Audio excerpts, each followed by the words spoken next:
A man gets captured by a tribe of warrior women, only to discover that they hold a rare gemstone. To steal it, he must appease their queen and follow her every whim. Zhen He wakes up in his ruined car, which had fallen off a cliff. As he climbs out, a young woman watches him from behind the bushes. When the wounded man goes to the nearby stream, the woman shoots arrows at his car, alarming him. He throws a rock in retaliation, which hits the woman's foot. Angered, she comes out and aims her crossbow at his face. Assuming that his rivals sent her, Zhen He offers to pay her double what they're offering, but she knocks him out instead. 8 hours ago, Zhen He ended a date upon seeing a car across the street. After his date was gone, his friends, Xiana and Qinshu, arrived. The woman assumed that his date was only after his money, but Zhen He actually preferred it as he wasn't interested in anything more. He told them about the men waiting for him, making Xiana worry. Confident that he could take the men, he went to his car and backed up to face them before speeding away. Zhen He drove out of the city as the men pursued him. After a while, Xiana called him, worried that he hadn't lost the men yet. Zhen He figured that the men worked for someone in the jewelry industry and were after the emerald they found. Because of this, he was sure that they wouldn't harm him. Near dawn, they drove through a mountain road, but a truck suddenly appeared, forcing Zhen He to turn. Thunder clapped as his car hit the barriers and fell down the cliff. One morning, the woman who found Zhen He tends to his wounds. She thinks he's special, so she smiles when he wakes up. Thinking that she works for his rival, he offers her anything she wants if she helps him. Instead, she introduces herself as Xingyue of the Star River tribe. An older woman, Yun He, enters and declares that Xingyue is their queen, while Zhen He is the first man to reach the Star River tribe alive. The man thinks they're just cosplayers, so he runs out of the tent, only to find a tribal village outside. He assumes that it's a set piece and makes jokes about them. Offended, Yun He kicks the man off, and Xingyue ties a rope to his leg, making him dangle in the air. More women aim spears at him, yet Zhen He thinks they're just props. When one shoots a crossbow at him, he realizes they're real. Later, he gets imprisoned while he calls out the tribespeople, challenging them to a one-on-one fight. The tribesmen call him disgraceful as he's willing to fight a woman, but they stop when Xingyue arrives. Tired of their games, Zhen He declares that he surrenders just to get out. However, Xingyue declares that he must be punished for disrespecting the women who run the tribe. She orders him to be caged for the rest of his life, so the tribespeople starts leaving. With this, he finally realizes that he's actually in a real primitive tribe. The next day, Zhen He notices how the tribesmen do the chores while the women hunt. Yun He approaches him and recounts that fate allowed him to pass the misty forest. She claims to be the tribe's astrologer, which confused Zhen He since reading the constellations came from the Western civilization. Still, he asks how he can leave, but Yun He claims that he'll only live under their queen's protection. Changing tactics, Zhen He starts offering Yun He money, but she points out that those are useless to them. She explains that they can't let him leave since he's the first to arrive there alive and survived after 4 days in a coma. Zhen He is surprised to learn that he was unconscious for days, fueling his urge to escape. At the crash site where his car fell, Shana and Qinshu search for him. However, Qinshu thinks it's unlikely that Zhen He survived the fall. Meanwhile, Zhen He calculates his chance of escaping, though he doubts he can fight the warriors. Instead, he must outsmart them. Soon, Xingyue hands him a cup of water, and he takes the chance to apologize. He begs to be released, but Yun He predicts that disaster will strike them if he climbs back up the cliff. Zhen He promises not to bring them harm, adding that his mother is waiting for him. He even invites Xingyue to go to his car to check his belongings and prove that he's a good person. Soon, the two reach his car, but Xingyue aims her crossbow at it, thinking it's a beast that swallowed him. Zhen He doesn't correct her and instead declares that he can defeat such a beast, unlike the men from her tribe. He adds that his car can't be affected by her weapons, and instead, he makes odd poses, pretending to scare the beast. He then declares that he's tamed it. Amused, Xingyue claims that she has memorized how to tame the car, so she also performs the poses, unaware that Zhen He is fetching a metal bat from his car. While she's distracted, he poses to hit her, but she turns around, catching him. He then pretends to attack the car to avoid suspicion, so Xingyue goes to help. However, the man accidentally hits her with the bat, knocking her out. Surprised that he knocked her out, Zhen He fetches his bag and apologizes to Xingyue before trekking his way out of the woods. However, he fails to see that his car's fuel is leaking. While trying to find his way home, Zhen He realizes that his watch and compass are malfunctioning. As he continues, his car starts burning, which the tribespeople notice, so they hurry to the site. There, they find Xingyue unconscious, so they hurry to put the flames out. Hearing the commotion, Zhen He finally notices the smoke but tries to ignore it. He then changes his mind when he hears Yun He beg for Xingyue's life, so he runs back to the site. He warns them that the car will soon explode, so the tribespeople runs while Zhen He drenches himself in water to save Xingyue. In his arms, the woman wakes up and he assures her that he'll protect her. With that, he carries her out of the scene just before the car explodes. In the city, Shana gets distracted by her worry that she accidentally drives through a red light, nearly causing a collision. Snapping out of her stupor, Shana plots to find the people who chased Zhen He and clone his phone to continue their transaction with her client. Qinshu questions the point if Zhen He is gone, but Shana is sure that he'll return. Eventually, Zhen He wakes up in the tent with another warrior watching over him. He pretends to still be unconscious as Yun He arrives. The other woman points out that the man saved their queen, so he must be rewarded. Yun He refuses voices since she thinks he started the fire to kill Xingyue. After Yunhe leaves, Xingyue enters to take over the watch. She sees that he's just pretending to be asleep, so Zhen He starts crying and claiming that the beast was too strong for him. He concocts a story of how the car attacked the woman and set the place on fire. He adds that if he had started the fire to escape, then he wouldn't have returned to save her. Convinced, Xingyue comforts the man, unaware that he's only pretending to cry. That night, Zhen He laments about his fate, swearing to buy this land and turn it into a resort if he escapes. Yunhe overhears this and hints that some events might be a turning point in one's life. With that, she advises him to wait until fate answers his questions. He laughs, noting that she sounds like a swindler, so Yunhe hits him. Despite this, he asserts that he isn't scared of her predictions since he only believes in himself. Yunhe then confronts him about the flaming car, and he gives the same explanation he told Xingyue. After she leaves, Zhen He realizes that Yunhe called the vehicle a flaming car, when the tribe's people are supposed to not know about these things. Later, he fetches his phone from his bag, only to find no signal in the area. He takes comfort in playing a song instead, which alerts Xingyue. She tries to grab his phone, thinking it's a beast, but he stops her. Zhen He assures her that it's just a toy, so they start listening to the song together. Even though she doesn't understand the lyrics, Xingyue feels sad over the song, so Zhen He explains that music is a universal language, allowing them to understand each other. With her calm, he uses the chance to ask her where the road is, but Xingyue says it's one of Yunhe's pictures. Impatient, he fabricates a story about saving his friend from beasts in the outside world. However, the woman has fallen asleep, so he carries her to bed. Zhen He then starts searching through the things in the tent, hoping to find any clue on how he can escape. He finds a drawing of a woman in modern clothes and a rock that glows blue from the inside, piquing his interest. Upon closer look, he wonders if it's a star sapphire that can be sold for $300 million.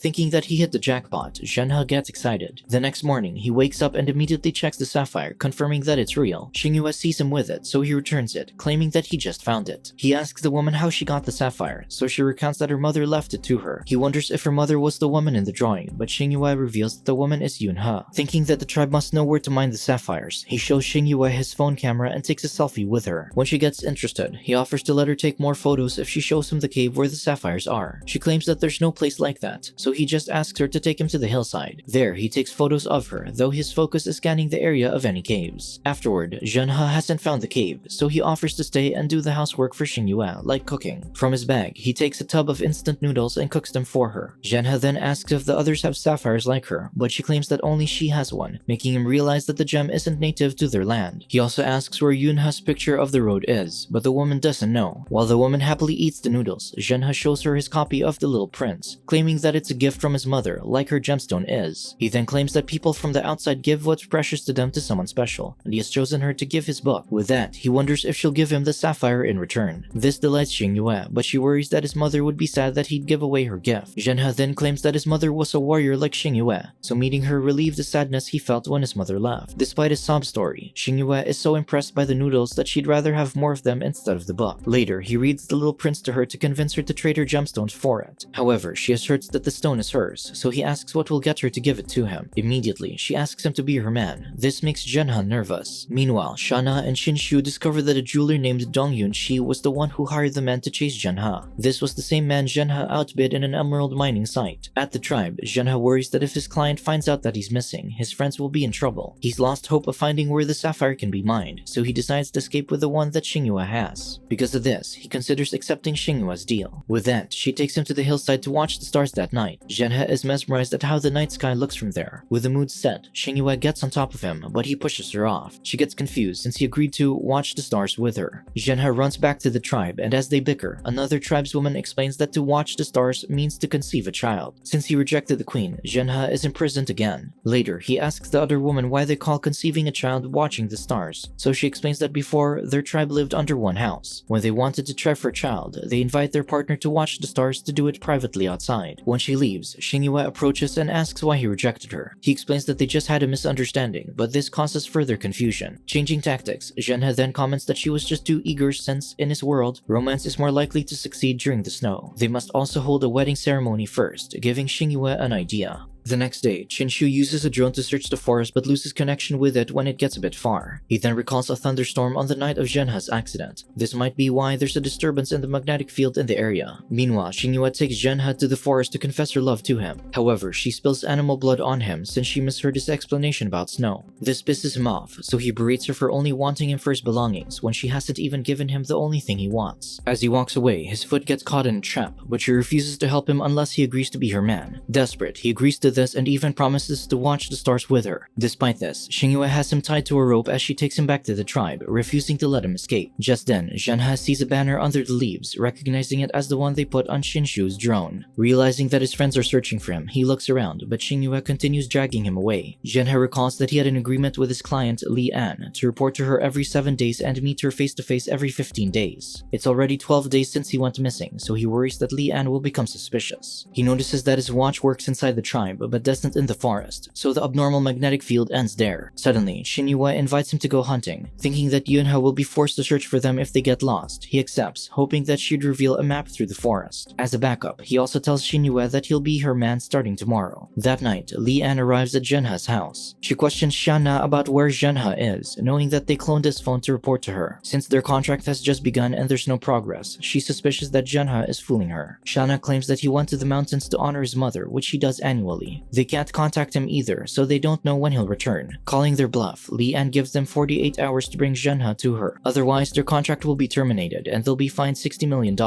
Just as desperate to return, Zhen He prepares for their hunt. He reminds Xingyue that they'll be married tomorrow, so there shouldn't be any secrets between them. With that, he asks what's at the end of the forest. She claims that there's a cave, piquing his interest. This makes him think that no one has gone past the forest since all devices failed to work there. With that in mind, he wonders if he can escape the forest by going into the cave. To get past the warriors, Zhen He asks Xingyue for wine for their wedding and sneakily drops sleeping pills into their wine barrel. This begins his plot to escape the tribe and steal from their queen. Subscribe to watch more videos like this, turn on notifications and leave a like to help the channel out. Thank you for watching.